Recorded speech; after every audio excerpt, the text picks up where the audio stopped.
ಮಾಡ್ಕೋಬೇಡಿ. ನಾನು ವಾಕ್ಯಕ್ಕನುಸಾರವಾಗಿ ಏನು ಹೇಳ್ತೇನೆ ಅಂದ್ರೆ, ಒಬ್ಬ ಸೈತಾನನಂತ ಇದ್ದವನೇ ಬೇರೆ. ಈ ಲೋಕವನ್ನು ಪ್ರಪಂಚವನ್ನು ಹಾಳು ಮಾಡಿರುವಂತ ದುಷ್ಟಶಕ್ತಿ ಒಂದಿದೆ. ದೇವರು ಅದಕ್ಕೆ ಹೋಲಿಸಿ ಏನ್ ಹೇಳ್ತಾರೆ ಗೊತ್ತಾ, ನಿಮ್ಗೆ ನಾನ್ ತಂದೆ ಆಗಿರ್ಬೇಕಾ, ನನ್ನ ಮಾತನ್ನು ಕೇಳ್ಬೇಕಾದ್ರೆ ನೀವು ನೀತಿವಂತರಾಗಿ ಬದುಕಬೇಕು. ಮೋಸ ಮಾಡಿ, ದ್ರೋಹ ಮಾಡಿ, ವ್ಯಭಿಚಾರ ಮಾಡಿ, ಹಾದ್ರ ಮಾಡಿ ಬದುಕ್ತಾ ಇದ್ರು ನಾನು ಸಹಿಸ್ಕೊಂಡಿದ್ರೆ ನನಗದು ಸರಿ ಅನ್ಸಲ್ಲ. ದೇವ್ರು ಹೇಳ್ತಾರೆ ನನಗೆ ಆ ಥರ ಸರಿ ಅನ್ಸಲ್ಲ. ನನ್ನ ಮಕ್ಕಳು ಅಂದ್ರೆ ನಾನು ಯಾವ ರೀತಿ ಪರಿಶುದ್ಧನಾಗಿದ್ದೀನಿ, ನೀನು ಪರಿಶುದ್ಧನಾಗಿರ್ಬೇಕು. ಒಬ್ಬ ದುಷ್ಟಶಕ್ತಿ ಇದ್ದಾನೆ, ಸೈತಾನ್ ಇದ್ದಾನೆ.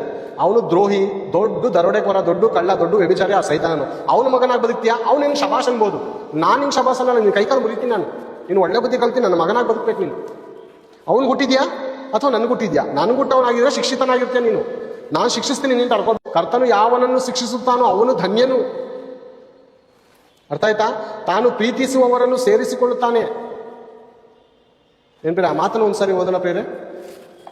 ಆ ಮಾತು ಇಬ್ರಿಯನ ಬರೆದ ಪತ್ರಿಕೆಯಲ್ಲಿ ಅದು ಅದ್ಭುತವಾದ ಮಾತು ಪ್ರೇರೆ. ಅದು ನಾನು ಅನೇಕ ಸಾರಿ ದೇವರಲ್ಲಿ ಬಂದು ಹೊಸದ್ರಲ್ಲಿ ಪ್ರೇರೆ ಎಲ್ಲ ದೇವ್ರ ಥರ ಇದು ಅಂದ್ಕೊಂಡು ಬಹಳ ಓವರ್ ಆಕ್ಟಿಂಗ್ ಮಾಡ್ತಾ ಇದ್ದೆ ನಾನು ದೇವ್ರ ಹತ್ರ. ದೇವ್ರು ಹೊಡೆದ್ರು ಬೇರೆ, ಭಯಂಕರವಾಗಿ ಹೊಡೆದ್ರು ಬೇರೆ. ನಾನು ಯಾಕೆ ಹೊಡೆದ್ರು? ಪ್ರೀತಿ ಇರೋದಕ್ಕ. ನಮ್ಮ ಮಕ್ಕಳು ಪಾಪ ಮಾಡುವಾಗ, ತಪ್ಪು ಮಾಡುವಾಗ, ಹೇಳಿದ್ರೆ ನಾವು ಕೇಳಿದಾಗ ಯಾಕೆ ಹೊಡಿತೀವಿ? ಪ್ರೀತಿ ಇರೋದಕ್ಕ, ದ್ವೇಷ ಇರೋದಕ್ಕ. ದ್ವೇಷ ಇದ್ರೆ ಏನು ಮಾಡ್ತೀವಿ?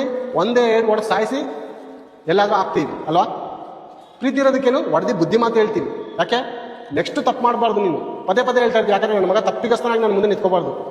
ಅವ್ನು ಕೇಳಿಸ್ಲಿಲ್ಲ ಅಂದ್ರೆ ಮೂರು ಸಾರಿ ಹೇಳ್ತೀವಿ. ಅವ್ನು ಅರ್ಥ ಮಾಡ್ಕೊಂಡು ನನ್ನ ಮಾತಿಗೆ ಸ್ಪಂದನೆ ಮಾಡ್ತಾ ಇರಲ್ಲ ಅಂತ ಪದೇ ಪದೇ ಹೇಳ್ತಾ ಇರ್ತೀವಿ. ಯಾಕೆ? ಪ್ರೇಮವಿರೋದಕ್ಕೆ, ಪ್ರೀತಿ ಇರೋದಕ್ಕೆ ಮಾತ್ರ ಅಲ್ವಾ? ನನಗೂ ಆತನ ಸಂಬಂಧ ಬೀದಿಲಿ ಓಡಾಡ್ತಾ ಇರ್ತೀವಿ. ಯಾರೋ ಲೋಫರ್ಸ್ಗಳ ಥರ ಬೀದಿಲಿ ಮಾನ ಮರ್ಯಾದೆ ಇಲ್ಲದೆ ಪಾರ್ಕ್ ಹತ್ರನೋ ಮತ್ತೊಂದು ಹತ್ರನೋ ಕೆಟ್ಟ ಕೆಲಸ ಮಾಡ್ತಾ ಇರ್ತಾರೆ, ಹೆಣ್ಣು ಹುಡುಗಿ ಗಂಡು ಹುಡುಗಿ. ಆ ಲೋಫರ್ಸ್ಗಳಿಗೆ ಹೋಗಿ ನಾವು ಏನು ಹೇಳಲ್ಲ. ಏನಪ್ಪ ಮಾನ ಮರ್ಯಾದೆ ಬದುಕಿ 4 ಜನ ನೋಡಿದ್ರೆ, ನಿಮ್ಮನ್ನು ನೋಡಿದ್ರೆ 4 ಜನ ಹಾಳಾಗೋಯ್ತವ್ರೆ, ನಮ್ಮ ಹೆಂಡತಿ ಮಕ್ಕಳು ನೋಡಿ ಬೀದಿ ಕರ್ಕೊ ಹೋಗ್ತಾ ಇದೀವಿ, ನಿಮ್ಮಂಥವ್ರು ನೀಚ ಬುದ್ಧಿ ನೋಡಿದ್ರೆ ಅವರು ಹಾಳಾಗುವಂಥ ಪರಿಸ್ಥಿತಿ ಇರ್ತದೆ ಅಂತ ಹೇಳಕ್ ಹೋಗಲ್ಲ ಅಲ್ವಾ? ಇವಾಗ ಅವ್ರ ಜಾಗದಲ್ಲಿ ನಮ್ಮ ಮಕ್ಕಳಿದ್ರೆ ಏನು ಮಾಡ್ತೀವಿ? ಬುದ್ಧಿ ಮಾತು ಹೇಳ್ತೀವ? ಚಪ್ಪಲಿ ಎತ್ಕೊಂಡು ಹೊಡೆದವ್ರಿಗೂ ಕರ್ಕೊಬತ್ತೀವ? ನಮ್ಮನೆ ಹೆಣ್ಮಗು ಆಗಿದ್ರೆ? ಹೌದಾ? ನಮ್ಮ ಮಕ್ಕಳನ್ನ ನಾವು ಪ್ರೀತಿಸ್ತಾ ಇದೀವಿ. ಅವ್ರು ಎಲ್ಲೋಗ್ತಾ ಇದೀವಿ, ಎಲ್ಲಿ ಬರ್ತಾ ಇದಾರೆ ಅಂತ ನಾವು ಗಮನಿಸ್ತೀವ?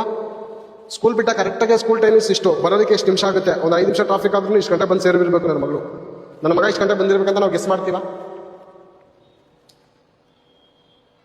ತಂದೆ ತಾಯಿ, ನಿಜವಾದ ತಂದೆ ಮಕ್ಕಳ ಮೇಲೆ ಪ್ರೀತಿ ಇದ್ರೆ ತಂದೆ ತಾಯಿಗಳು ಗೆಸ್ ಮಾಡ್ತಾರೆ. ಓಕೆನಾ? ಈಗ ದೇವ್ರು ನಮ್ಮನ್ನು ಯಾಕೆ ಶಿಕ್ಷಿಸ್ತಾ ಇದ್ದಾರೆ ತಪ್ಪು ಮಾಡಿದಾಗ? ಆಲೋಚನೆ ಮಾಡೋಣ. ಇಬ್ರಿಯ ಬರೆದ ಪತ್ರಿಕೆ 12ನೇ ಅಧ್ಯಾಯ 5ನೇ ವಚನದಿಂದ, ಮಕ್ಕಳಿಗೆ ಹೇಳುವಂತೆ ನಿಮಗೆ ಹೇಳಿದ್ದ ಎಚ್ಚರಿಕೆಯ ಮಾತನ್ನು ಮರೆತು ಬಿಟ್ಟಿದ್ದೀರೋ? ಏನೆಂದರೆ, ಮಗನೇ, ಕರ್ತನ ಶಿಕ್ಷೆಯನ್ನು ತಾತ್ಸಾರ ಮಾಡಬೇಡ, ಕೇರ್ಲೆಸ್ ಮಾಡಬೇಡ. ಆತನು ನಿನ್ನನ್ನು ಗದರಿಸುವಾಗ ಬೇಸರಗೊಳ್ಳಬೇಡ. ಮಕ್ಕಳಿಗೆ ಬುದ್ಧಿ ಮಾತು ಹೇಳಿದಾಗ ಏನ್ ಮಾಡ್ಬೇಕು? ಬೇಸರ ಮಾಡ್ಕೋಬೇಕಾ, ಸಂತೋಷ ಪಡಬೇಕಾ? ಎಂತ ಕೇಳ್ತಾ ಇದೀವಿ ನಮ್ಮ ಮಕ್ಳಿಗೆ ನಾವು? ಪ್ರೇರೆ, ಇಂಥ ಕೆಲಸ ನೀನು ಮಾಡು, ಇಂಥ ಕೆಲಸ ಮಾಡಬಾರ್ದಂತ ಪ್ರೀತಿ ಇರೋದಕ್ಕೆ ಕೇಳ್ತಾ ಇದೀವ? ಅಥವಾ ನಾವು ಜೀವನ ಕಳೆದಿಲ್ವಾ?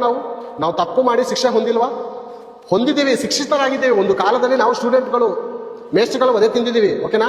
ಈಗ ನಾವು ಮೇಷ್ಟ್ರ ಸ್ಥಾನದಲ್ಲಿರುವಾಗ ನಮ್ಮ ಮಕ್ಕಳಿಗೆ ಯಾವ ಪಾಠ ಹೇಳ್ಕೋಬೇಕು? ನೀತಿಯ ಪಾಠ ಹೇಳ್ಬೇಕು. ಯಾಕಂದ್ರೆ ನಿನ್ಗೆ ಏಟು ಬೀಳುತ್ತೆ. ನೀನು ಈ ಮಾರ್ಗದಲ್ಲಿ ಹೋದ್ರೆ ಮಗನೇ ನಿನ್ಗೆ ಏಟು ಬೀಳುತ್ತೆ. ಜಾಗ್ರತೆ ಪಡು. ನೀನು ಸರಿಪಡಿಸ್ಕೊ ಮಗನೇ, ಹಿಂಗೆ ಮಾಡಬೇಡ, ಖಂಡಿತ ಪೆಟ್ಟು ಬೀಳುತ್ತೆ. ನಾನು ತಿಂದಿದ್ದೀನಿ, ನಾನು ಒದೆ ತಿಂದಿದ್ದೀನಿ. ಹೌದಲ್ವ? ಅದಕ್ಕೆ ದೇವ್ರು ಹೇಳ್ತಾರೆ, ಮಗನೇ, ಕರ್ತನ ಶಿಕ್ಷೆಯನ್ನು ತಾತ್ಸಾರ ಮಾಡಬೇಡ, ಆತನು ನಿನ್ನನ್ನು ಗದರಿಸುವಾಗ ಬೇಸರಗೊಳ್ಳಬೇಡ.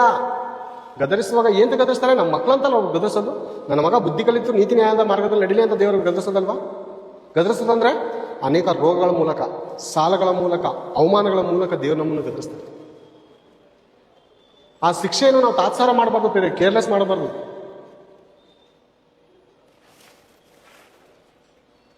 ಅರ್ಥ ಮಾಡ್ಕೊಳ್ಳೋಣ ಬೇರೆ ದೇವ್ರ ಮನಸ್ಸು.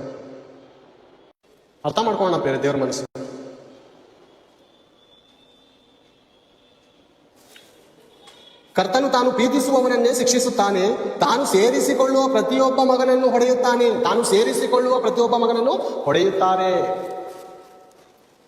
ನಮ್ಮ ಮಕ್ಕಳು ಭಯಂಕರವಾಗಿ ಬೇರೆ ಬೀದಿಲಿ ಆಟಾಡ್ತಾ ಇರ್ತಾರೆ.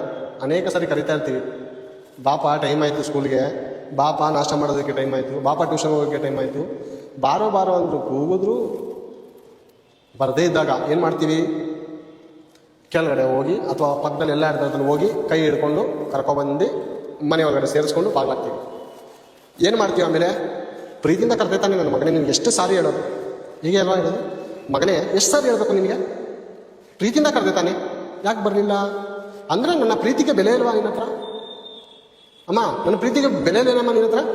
ಕರೆದಾಗ ಮರ್ಯಾದೆಯಿಂದ ಬರಬೇಕು, ಮರ್ಯಾದೆಯಿಂದ ಕರೆದಾಗ ಮರ್ಯಾದೆ ಕೊಡಬೇಕು. ಯಾಕೆ ಬರಲಿಲ್ಲ? ಕೆಳಗಡೆ ಕೈ ಕರ್ಕೊಂಡು ಬಂದು ಬಾಗ್ಲು ಹಾಕ್ಬಿಟ್ಟು ಏನು ಮಾಡ್ತೀವಿ? ದೊಣ್ಣೆ ಎತ್ಕೊಂಡು ಭಯಂಕರ ಕೊಡ್ತೀವಿ, ಒಳಗಡೆ ಹಾಕೊಂಡು ಚೆನ್ನಾಗಿ ಕೊಡ್ತೀವಿ ಅವ್ರಿಗೆ ಅಲ್ವಾ? ಈಗ ದೇವರು ಪಾಪದಲ್ಲಿ ಬಿದ್ದಿದ್ದೇವೆ, ಲೋಕದಲ್ಲಿ ಬಿದ್ದಿದ್ದೇವೆ, ನಾಶನ ಮಾರ್ಗದಲ್ಲಿ ಜೀವಿಸ್ತಾ ಇದ್ದೇವೆ, ವ್ಯಭಿಚಾರದಲ್ಲಿ, ಹಾದದಲ್ಲಿ, ಕಳ್ತನದಲ್ಲಿ, ಕೆಟ್ಟ ಕೆಟ್ಟ ಸಿನಿಮಾಗಳಲ್ಲಿ ಬಿದ್ದಿದ್ದೇವೆ. ಈಗ ದೇವ್ರು ಕರೆದ್ರು ನೀನು ಬರ್ತಾ ಇಲ್ಲ ಅಂದರೆ ಒಂದು ಮರ್ಯಾದೆಯಿಂದ ಕರ್ಕೊಬಂದದ್ದು ಒಂದು ವಿಷಯ, ಒಂದು ಮರ್ಯಾದೆಯಿಂದ ಕರ್ಕೊಬಂದು ರೂಮಲ್ಲಿ ಹಾಕೊಂಡು ಹೊಡೆಯೋದು ಅದೊಂದು.